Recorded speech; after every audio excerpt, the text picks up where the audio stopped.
Parliament ఎన్నికల్లో కాంగ్రెస్ వైఫల్యాలపై అధ్యయనానికి AICC పలు రాష్ట్రాల్లో నిజ నిర్ధారణ కమిటీలను వేసింది.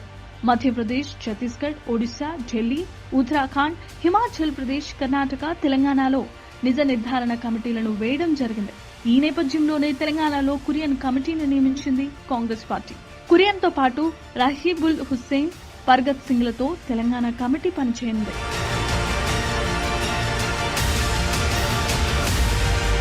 తెలంగాణలో పలువురు కాంగ్రెస్ నేతల నుంచి కురియన్ కమిటీ సమాచారాన్ని సేకరించనుంది. 2-3 రోజుల పాటు తెలంగాణలోనే పలు నియోజకవర్గాలు తిరిగే అవకాశం కూడా ఉంది. తెలంగాణ అసెంబ్లీ ఎన్నికల్లో ఘన విజయం సాధించిన కాంగ్రెస్ పార్టీ అతి కొద్ది నెలల్లో జరిగిన పార్లమెంట్ ఎన్నికల్లో ఎందుకు వైఫల్యం చెందిందనే విషయంలో కాంగ్రెస్ పార్టీ అధిష్టానం అంతర్మథనం ప్రారంభించింది. తెలంగాణలో కాంగ్రెస్ పార్టీ ఎంపీ ఎన్నికల్లో డబుల్ డిజిట్ పక్కాగా వస్తాయని భావించింది. కానీ అనూహ్యంగా సింగిల్ డిజిట్ కు పరిమితం కావడం, బీజేపీకి కూడా కాంగ్రెస్ తో పాటు సమానంగా సీట్లు రావడం కాంగ్రెస్ అధిష్టానం జీర్ణించుకోలేకపోతోంది. తెలంగాణలో ప్రభుత్వం ఏర్పాటు చేసి 6 గ్యారంటీలను అమలు చేస్తున్నా ప్రజల్లో అంత త్వరగా వ్యతిరేకత ఎందుకు పెరిగింది? ఎందుకు ఓటు పర్సెంటేజ్ తగ్గింది? ఇంకా కొంచెం అటు ఇటు అయినా కూడా కాంగ్రెస్ పార్టీ తెలంగాణలో 2వ స్థానానికి పడిపోయి ఉండేది కదా.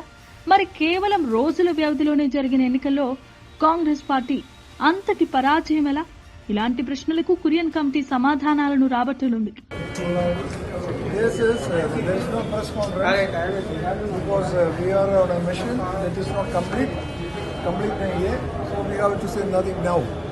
If anything is to be said, there is what we will say. Thank you. Wish you all the best for your cooperation. ఇలాంటి ప్రశ్నలకు కురియన్ కమిటీ సమాధానాలను రాబట్టనుంది. త్వరలో తెలంగాణలో స్థానిక సంస్థల ఎన్నికలు నిర్వహించబోతున్నామని సీఎం రేవంత్ రెడ్డి చేసిన ప్రకటన తెలంగాణ రాజకీయ పార్టీల్లో కలకలం సృష్టిస్తోంది. ఇక తాజాగా కురియన్ కమిటీ నివేదిక ఇంటా బయట క్యూరియాసిటీ కలిగిస్తోంది.